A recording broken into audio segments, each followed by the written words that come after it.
Hey everybody, welcome back to Yarn as a Second Language. In this video, you'll be listening to the Unraveled Web Origins of Mrs. Peterson, Chapter 1, The First Thread.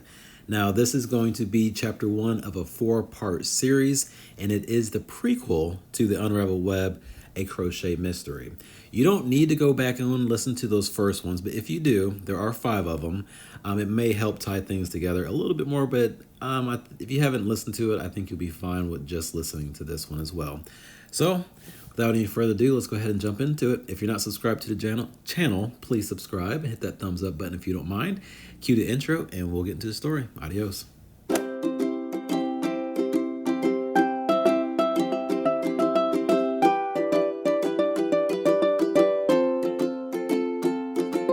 The Unraveled Web, Origins of Mrs. Peterson, Chapter 1, The First Thread.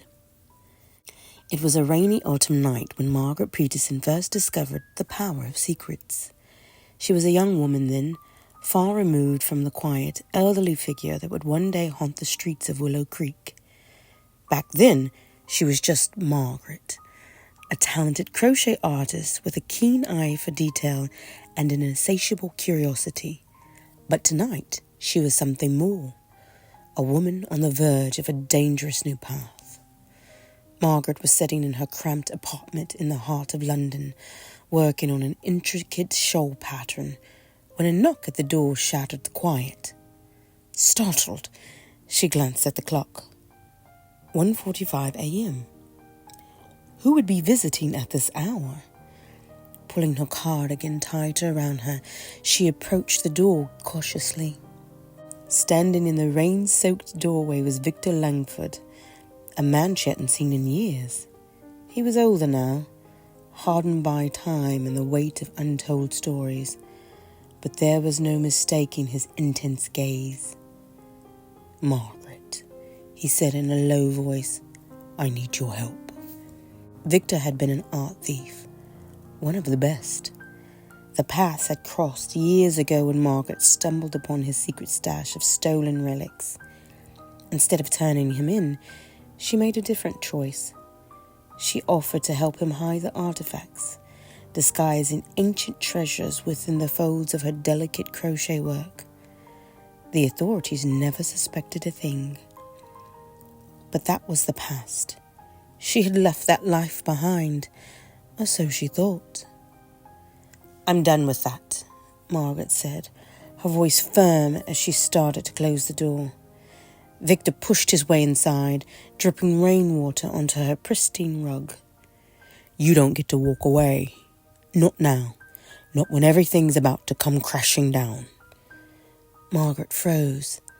There was something in his tone, desperation, fear, that made her stop. "What do you mean?" Victor pulled a damp envelope from his coat and thrust it into her hands. "There's a group. They call themselves the Web. They've been watching you, Margaret, waiting for the right time to recruit you." Her heart skipped a beat. "Why me?" "You think your talents went unnoticed? Your ability to hide things in plain sight is exactly what they need. They've already recruited half of the world's best forgers and art thieves. But they need someone like you, someone with vision." Margaret's stomach churned. She'd never wanted to be a part of something so big, so dangerous. But before she could protest, Victor leaned in close, his voice dropping to a whisper. "You either join them, or you disappear. Those are the rules." For a long moment, the only sound in the room was the rain pounding against the windows.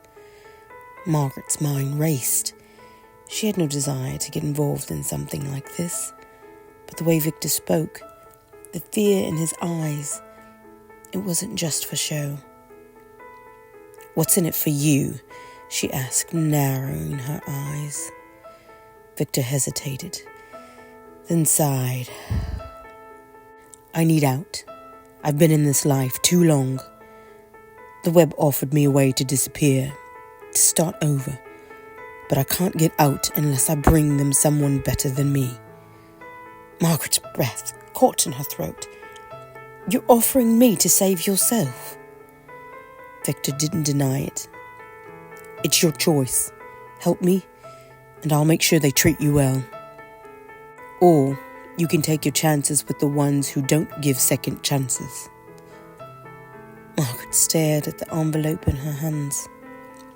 Inside was her future, one she never asked for, one she didn't want. But there was no turning back now. I'll need time, she said finally. Victor nodded, relief flashing across his face. You have until tomorrow night. That evening, Margaret sat at her kitchen table, staring at the blank notebook in front of her.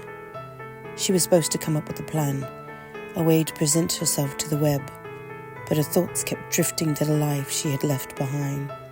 The peaceful afternoons spent crocheting, the quiet satisfaction of creating something beautiful. How had it come to this? Just as she was about to close the notebook, there was a sharp rap at the window. Her heart leapt in her throat as she turned to see a figure standing outside, barely visible in the shadows.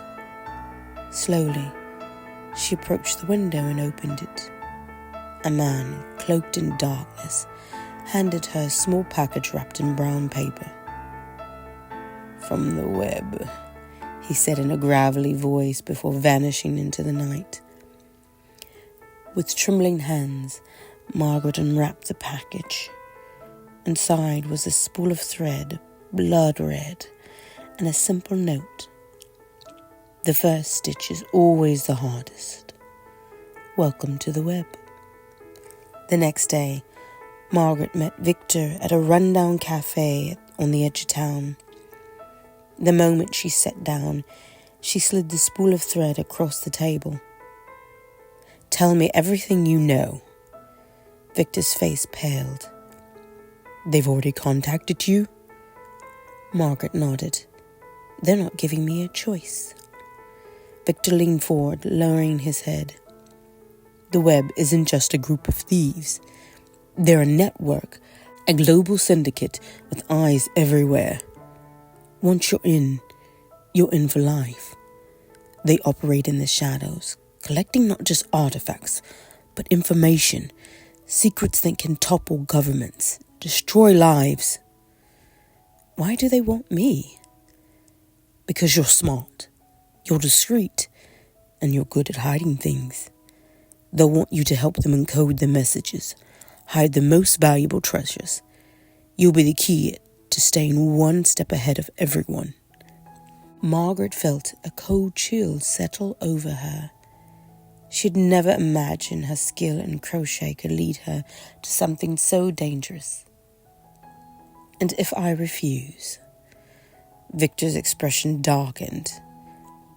They'll kill you, and anyone close to you.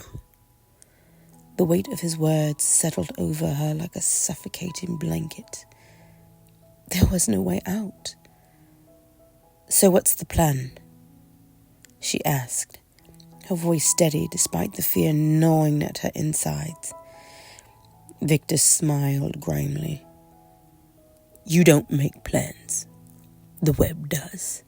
And once they decide you're in, they'll send you on your first job. It's a test. Margaret clenched her fist. She had no intention of becoming a pawn in the web's game, but for now, she had to play along. She had to bide her time, learn the secrets, and maybe, just maybe, she could find a way to entangle herself from this deadly web. But deep down, she knew this was only the beginning. As Margaret left the cafe, she couldn't shake the feeling that she was being watched. Her instincts were screaming at her to run, to disappear before it was too late. But then, out of the corner of her eye, she saw something that stopped her in her tracks. Across the street, a man stood in the shadows, watching her, his face obscured by the brim of his hat. But she recognized him instantly. It was the same man who delivered the package. He smiled, a slow, predatory smile that sent a shiver down her spine. Margaret Peterson was no longer just a simple crochet artist. She was now part of the web.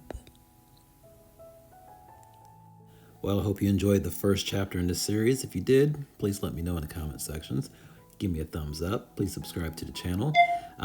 Chapter 2 will be out very soon. I've been doing this weekly, so it's now out already. Be looking for it very soon. I appreciate you guys for watching again. And like I said before, if you're not subscribed to the channel, please hit that subscribe button, and I will see you guys at the next video. Adios.